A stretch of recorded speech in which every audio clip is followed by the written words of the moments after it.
The night air shattered into 1,000 shards of white light. Dozens of camera shutters fired in a relentless, mechanical rhythm, turning the dark driveway into a strobe-lit stage. Meghan Markle sat inside the idling SUV, the glass tinted to a deep, impenetrable black. Outside, the crowd surged against the metal barricades, their voices a rising tide of shouting names and demands for a single look. She took a breath, the engine hum vibrating through the floorboards. The driver shifted. The lock clicked. For a split second, the chaos intensified, the flashes growing so violent that the world outside became nothing but jagged silhouettes and blinding static. Then, the door swung open. She stepped out, her movement deliberate and calm amidst the frenzied glare. The light caught the side of the vehicle, reflecting off the polished surface, but the true focal point was the movement of her arm as she reached for the handle. The paparazzi pressed forward, their flashes pinning her against the frame of the car, turning the simple act of arrival into a high-stakes performance of visibility. She didn't pause. She moved forward into the white-hot glare. The light did not just hit her arm, it sought out the metal. A single, sharp glint flared from her wrist, slicing through the chaotic strobe of the photographers. It was a vintage-inspired piece, its gold surface reflecting the hungry flashes with a cold, precise brilliance. The shutter speed of a dozen cameras caught the detail in high definition, freezing the moment in a digital frame. Within seconds, the image traveled from the lens to the server, and from the server to the world. Fashion analysts at their monitors zoomed in, dragging their cursors across the rectangular face, tracing the Roman numerals. The verdict arrived before the cars had even cleared the driveway. It was a Cartier. The price tag hit the wires like a shockwave, $27,000. Envy became the currency of the night. On social media, the watch transformed from an accessory into an icon of unreachable status. Comments multiplied by the thousands, creating a digital roar that eclipsed the shouting of the crowd outside. It was a symbol of a life lived behind velvet ropes, an unattainable standard that forced every viewer to measure their own reality against the golden shimmer on her wrist. Miles away, the digital obsession arrived at a desk cluttered with coffee-stained sketches and stacks of overdue invoices. Sarah sat in the dim light of her apartment, the only sound the steady, rhythmic hum of her computer fan. On her monitor, the image of the watch remained pinned, the gold surface glowing against the sterile background of her workspace. She leaned in, her eyes tracing the Roman numerals until they blurred. The contrast was absolute.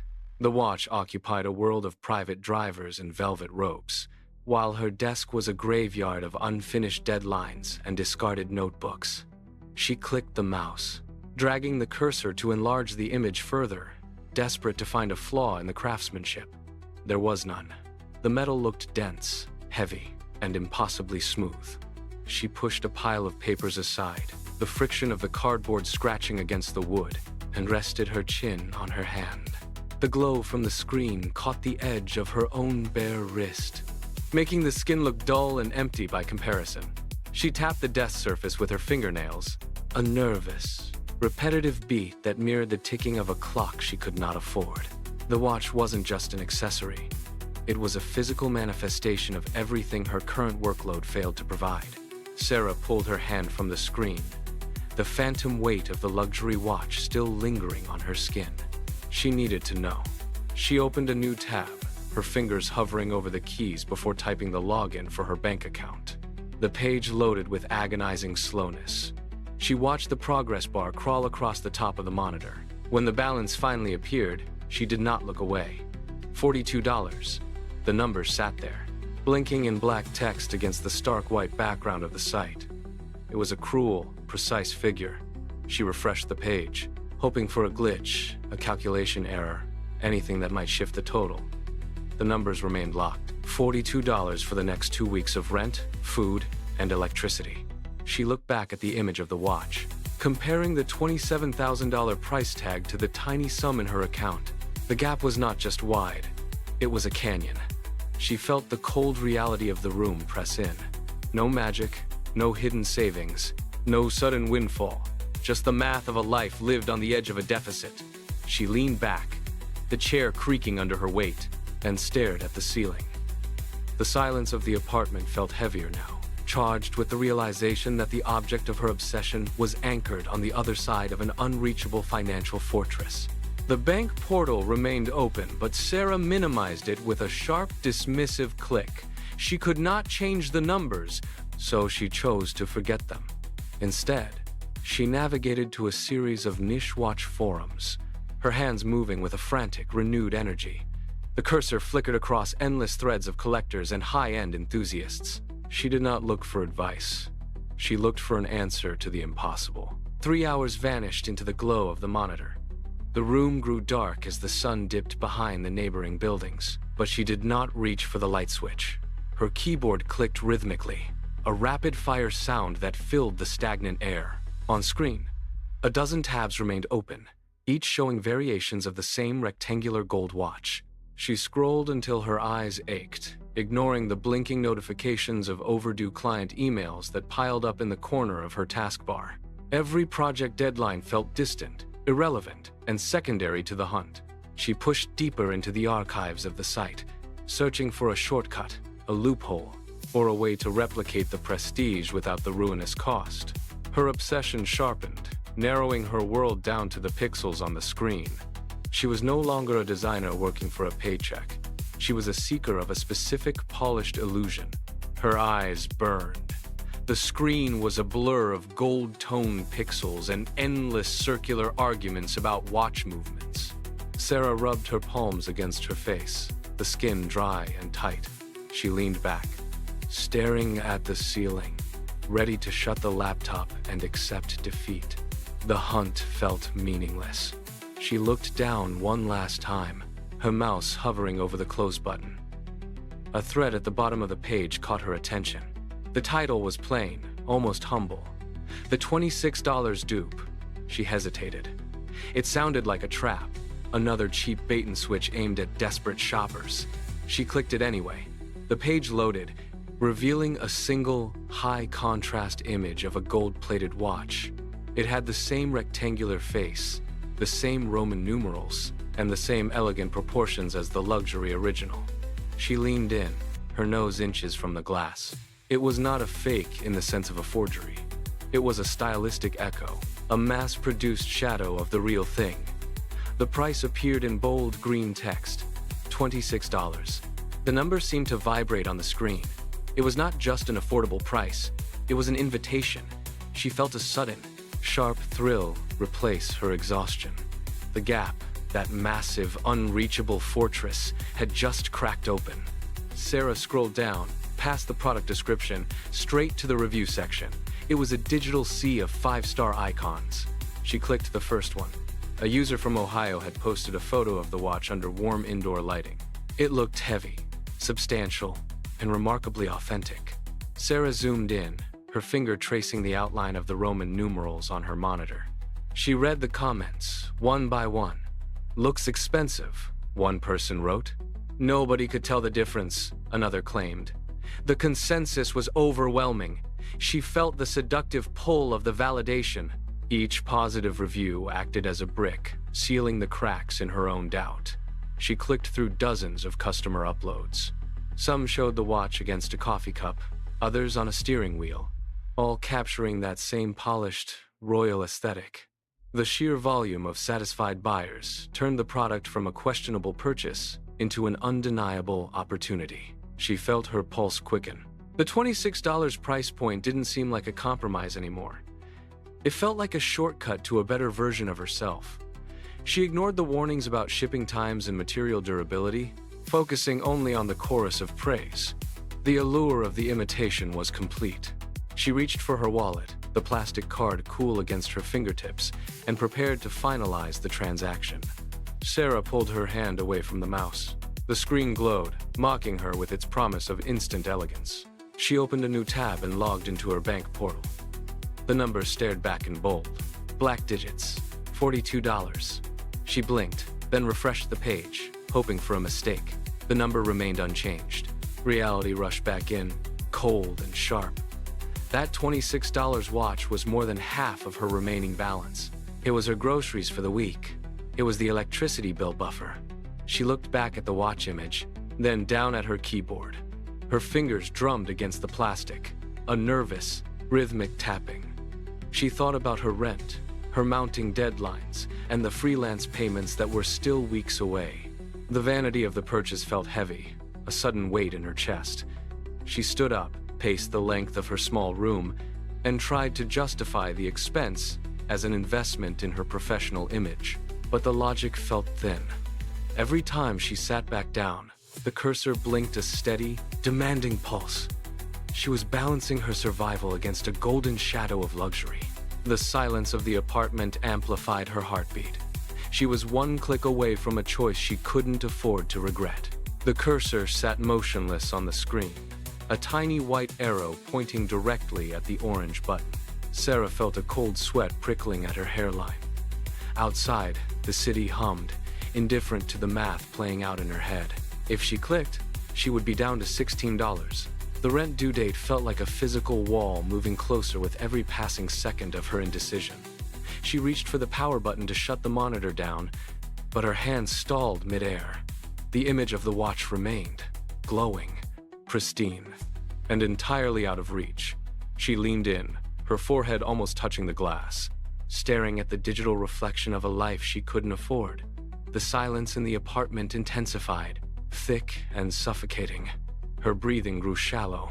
She knew the consequences of this trade-off, yet the desire to possess that specific look had become a singular, obsessive focus. Her mouse hand was heavy, trembling slightly against the desk surface. She tried to look away, to focus on the unpaid invoices piling up at the edge of her desk, but her eyes snapped back to the screen. The button waited, a gateway to a temporary illusion. She felt the dread of potential poverty, yet her finger tightened, poised to commit. The room felt smaller. Every second that passed made the decision more agonizing. Sarah reached out to close the browser, her intention clear, but her hand jerked. The mouse skittered across the pad.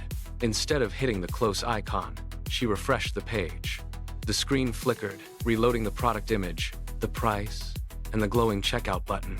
The brief delay surged with kinetic energy. She stared at the page, her heart hammering against her ribs like a bird in a cage. There was no more time for calculation. The logic of survival vanished, replaced by a singular, sharp impulse. She didn't look at the bank balance again. She didn't think about the rent. Her index finger descended. The click was loud, a sharp snap of plastic echoing in the quiet apartment. The screen transitioned instantly. A confirmation message appeared in bold text. She slumped back into her chair, the sudden absence of the choice leaving her breathless. The transaction was logged. The money was gone. She watched the loading icon spin, a small, circular reminder that the point of no return had been crossed. The screen displayed the words, "Order received," and Sarah stared at them, the reality of the purchase finally settling into the hollow space in her chest. 4 days passed in a blur of anticipation. Every time a delivery truck slowed on her street, Sarah moved to the window, her pulse quickening. Then, the rhythmic thud of a parcel hitting her welcome mat broke the silence of the afternoon.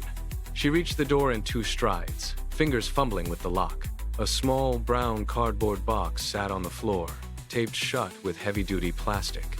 She snatched it up, surprised by the lack of weight. It felt thin, almost hollow, a sharp contrast to the gravity of the price she had paid. She retreated to the kitchen table, grabbed a steak knife, and sliced through the tape. The sound was a harsh, tearing rasp that filled the room. She peeled back the flaps, ignoring the messy edges. Inside, a layer of thick plastic bubble wrap protected the contents. She dug her thumbs into the air-filled pockets, popping them one by one as she reached for the center. She pulled the object out. It caught the harsh overhead light immediately, gleaming with a bright, artificial intensity. She held the metal between her palms, feeling the cool, slick surface, the gold-toned finish reflecting her own wide-eyed, breathless expression. Sarah shifted her grip, turning the watch to inspect the clasp. It was a simple, sliding mechanism, stiff with fresh factory oil. She fumbled with the metal edges, the watch slipping from her damp fingers and clattering onto the wooden table. The sound made her flinch. She snatched it back up, checked for scratches, and found none. She aligned the links against her wrist, the metal cool and biting against her skin. She forced the clasp closed. It clicked with a sharp, metallic snap that echoed the sound of her earlier purchase. She straightened her arm, rotating her wrist in the light. The rectangular face caught the afternoon sun, throwing a bright reflection against the wall. She stepped toward the hallway mirror, holding her arm up at the exact angle she had seen in the news photos. She leaned in close, nose inches from the glass. The Roman numerals were crisp. The gold tone matched the light in the room perfectly. She pulled back, viewing the watch from a distance. The illusion held. It sat on her wrist with the same presence as the original. She stood perfectly still, watching the way the light moved across the gold-toned metal, realizing that from 3 feet away, the difference between $27,000 and $26 had effectively vanished. Sarah stepped out onto the sidewalk, her wrist feeling heavier than before. She adjusted the watch, turning it so the rectangular face caught the direct sunlight. Passers-by rushed past her, their shoulders brushing hers as they navigated the crowded street. Every time someone glanced toward her, she felt a sharp, rhythmic pulse in her throat. She pulled her sleeve back, consciously leaving the metal exposed. It gleamed with an artificial brightness that felt entirely out of place against the gray concrete. She reached the glass front of the high-end coffee shop and hesitated. The interior was dimly lit, filled with the hum of expensive machinery and the low murmur of patrons. She pushed the heavy brass handle, the door swinging open with a muted, pressurized hiss. She moved toward the center of the room, her boots clicking against the polished marble floor. She selected a small table near the window, sitting down with a calculated motion. She placed her hands flat on the wooden surface, ensuring the watch was clearly visible to anyone sitting nearby. She did not order immediately. She sat perfectly still, eyes focused on the door, fingers tracing the edge of the glass face, waiting for the first observer to take the bait.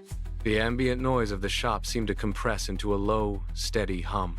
Sarah kept her right hand pressed against the dark grain of the table, the gold-toned metal contrasting sharply with the wood. She watched the woman at the next table through her peripheral vision. The woman was holding a ceramic cup halfway to her lips when her movement faltered. She froze, the cup hovering in the air. Her eyes flicked away from her companion and locked onto the rectangular watch face on Sarah's wrist. The woman lowered the cup slowly, not breaking the stare. She leaned forward, the chair legs scraping harshly against the marble floor. Her brow furrowed, and she squinted, as if trying to discern a logo or a serial number through the dim light. She reached out, resting her hand on the edge of the table to steady herself. Her gaze traveled from the watch to Sarah's face and back again, lingering on the Roman numerals. The air between the two tables tightened. The woman opened her mouth, her lips parted slightly, but she held the question back for a heartbeat longer. She shifted her weight, leaning further into Sarah's space, the intensity of her focus turning the casual cafe environment into a private, high-stakes interrogation.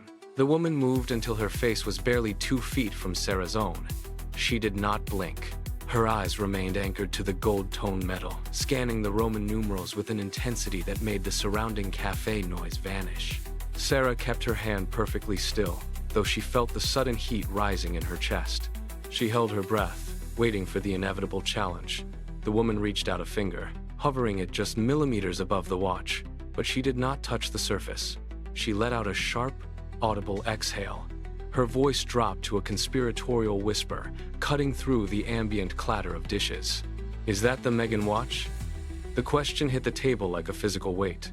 The woman's eyes darted back to Sarah's, searching for a flicker of doubt or a sign of hesitation. The air in the narrow gap between them seemed to vibrate with the tension of the accusation.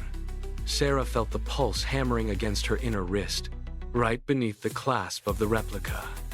She kept her jaw set and her expression neutral, the silence stretching out between them until it became deafening.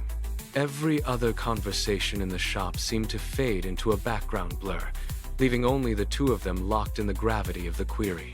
Sarah did not speak. To confirm with words would be to invite scrutiny, and to deny it would be to break the spell. She simply tilted her head, a slow, deliberate movement that acknowledged the woman's query without confirming the origin of the piece. Her finger reached up to tap the glass face, a sharp, rhythmic sound that echoed in the quiet space between them. She held the woman's gaze, keeping her expression calm and unreadable. The woman's eyes widened slightly, her shoulders dropping as the tension in her posture evaporated. She leaned back into her own seat, a look of genuine admiration crossing her features. She nodded in return, satisfied, and turned back to her companion with a hushed, excited comment. The weight that had been pressing on Sarah's chest instantly dissipated, replaced by a sudden, sharp surge of power. She felt the cool metal of the watch against her skin, no longer just a cheap replica, but a key that had unlocked a social barrier. She pulled her hand back, tracing the gold-toned rim with her thumb, and allowed herself a small, tight smile. The lie had held. The transformation was complete. She sat in the chair, watching the cafe bustle around her, knowing that she had successfully stepped into the image she had craved. Back at her desk, the glow of the monitor reflected in Sarah's eyes. She pulled up the link to the shop, her fingers hovering over the trackpad. She had kept the secret for an hour, but the rush of the cafe encounter demanded a wider stage. She drafted a post, tagging the watch and the retailer, and hit send. The first 10 minutes were quiet. Then, the first notification pinged. Then another. The numbers began to tick upward with a mechanical rhythm that felt like a heartbeat. By midnight, the post had crossed 1,000 shares.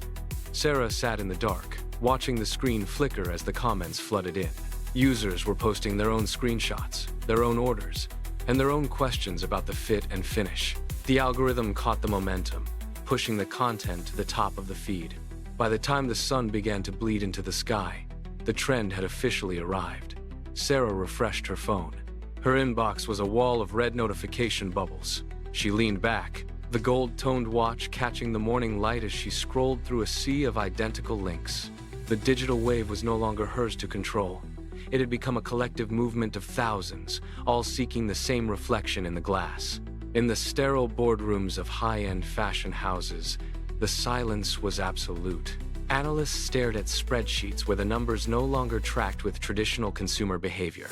The demand for the original, multi-thousand-dollar piece had flatlined, replaced by a seismic shift toward the accessible replica.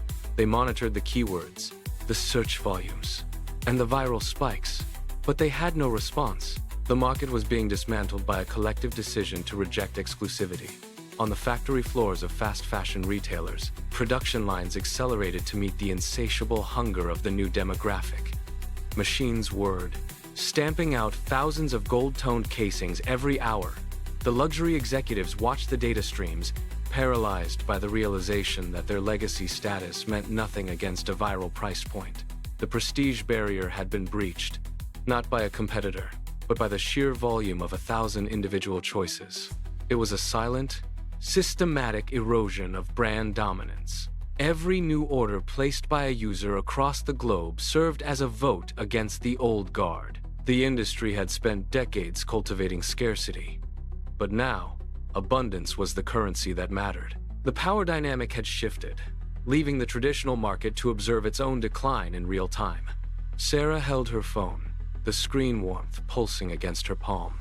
A map of the world glowed on her browser, flickering with pins that marked the location of every order placed through her shared link. Her name was now attached to a global phenomenon.